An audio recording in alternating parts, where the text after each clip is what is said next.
Hello again. My name is John Robinson once again, and I am a member of the PEP team at Child and Family Focus. I am happy to present part two of PEP's conversation with Julie Smith of David's New Day. If you missed the first portion of this conversation and want to be brought up to speed, there's a link in the description that will take you to part one down below. Now, once again, without further ado, man, I can't talk.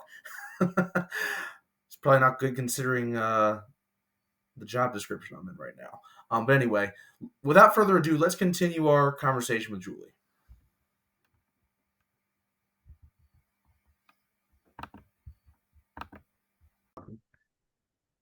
All right, so Julie, so it sounds like David, is a really vibrant member of your family, and very well loved, and obviously this was a really tragic loss.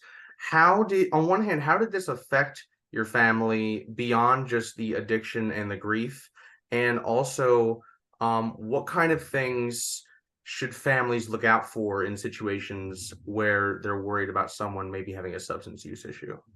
Sure.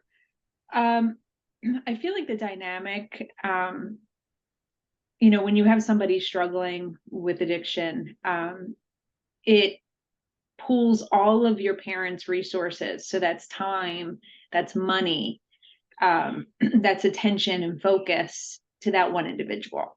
Hmm. And, unfortunately, the other children kind of feel a little bit like they're on the wayside there. But Right. that's just natural, Hmm. and I understood back then why that was. I think also, and I would never want my brother's story to be a cautionary tale. Hmm. Um, I'm using. What do you mean by that exactly? Sorry to interrupt, but what do you mean Yeah, by that exactly? like I don't. Of course, substance use disorder. It's scary, right? It's Hmm. scary. Right. Like, I probably saw things that I would never want my children to see, Sure. and have gone through things that I would never want them to experience. Hmm. But that's my outside looking in, right? Right. Right. It was my brother that really experienced it the worst. He was the one Hmm. going through it. And so I wouldn't want it to say, look what happened to him. Don't do that. Hmm. Um, I would, we're really using the nonprofit as a platform to bring awareness, Got you. to talk about it in a way that it's, not scary, but that Right. it's real life, the Hmm. reality of the situation, um, what you can do to help, what are the signs that there's people out there that care. Um, so for me growing up, I started witnessing what was going on with my brother when I was in high school. Um, to me, it made me so afraid to ever try anything. Hmm. So I knew that that wasn't something that I was ever at all interested in. And it made me more of a, probably a caretaker to my parents, trying to not, just do right. Just kind of, Right. don't give any trouble, kind of just Hmm. do my thing and, keep going. Which is not necessarily a bad thing. I feel like, Sure. I'm happy with where I ended up. I Right. Right. graduated high school, I went on to college, I have a great job and a good Hmm. family. But it does make you feel like you can't add to the trouble, right? Right. Like it maybe adds like an added pressure, which It can does. sometimes that's not always the healthiest thing It's necessarily. not. It's not. Back then I didn't know, right? Hmm. You reflect on it years later. Hmm. But I think probably the good outweighed the bad in the sense that it kept me on a path of, being goal oriented and just kind of, Right. looking ahead and thinking about how I can succeed.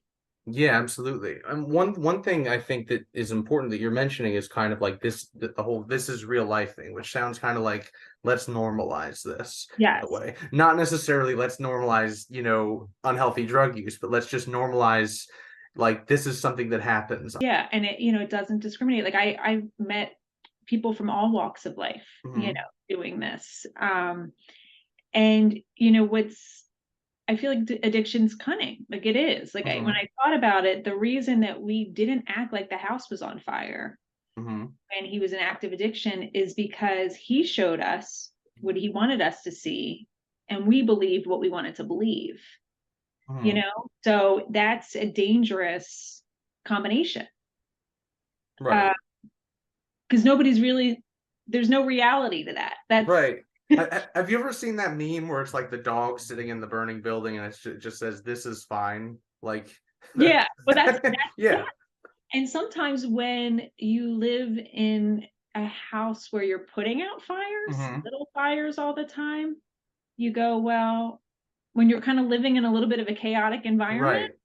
you go, well, this is kind of normal. You know what Mm-hmm. I mean? There was no like somebody who grew up in a peaceful, and I don't want to take away from my childhood and my family because Sure, it was sure. a loving, great. So I'm saying this, just to try to explain it, but somebody that grew up in a peaceful environment where they ate dinner together every night and there was very little issues, and if something like this came into their lives, Mm-hmm. one of their siblings or children started using, and this became a thing, they probably would attack it and go, oh my goodness. Yeah.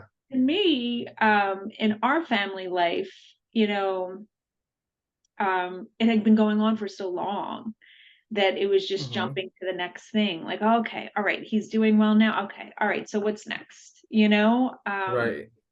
You kind of get almost numb to it, Mm-hmm.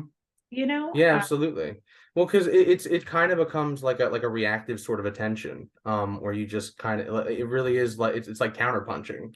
You're just counterpunching everything, and the numbness to it is almost like a form of um it's a weird maybe it might become weirdly comfortable, not Yeah, like it like comfort with the unhealthy chaos. exactly. And I think we were all comfortable with that. Hmm.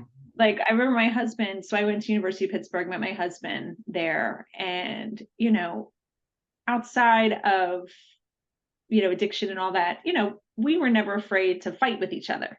Sure, sure. But then we would fight, and then the next second we would go, okay, all right, so what are you doing today? you Yeah, know yeah.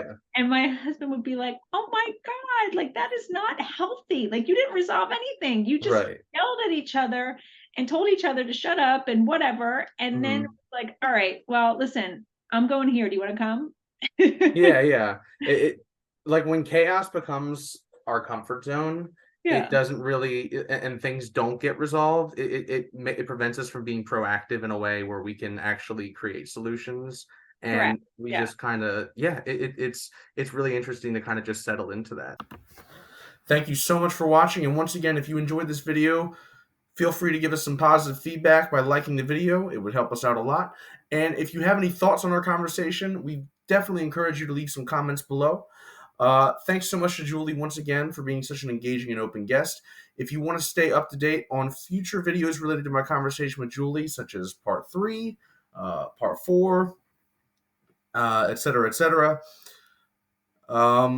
you can definitely go ahead and hit that subscribe button to stay up to date on that, as well as up to date on interesting and amazing conversations I'm going to have with future individuals. Yeah, PEP has got some pretty good people lined up for you in this series. So I'm looking forward to it, and I know you're going to want to look forward to it too and keep tabs on it. So go ahead and hit that subscribe button. As always, I want to give a special shout out to all my colleagues and coworkers at PEP for their support and help.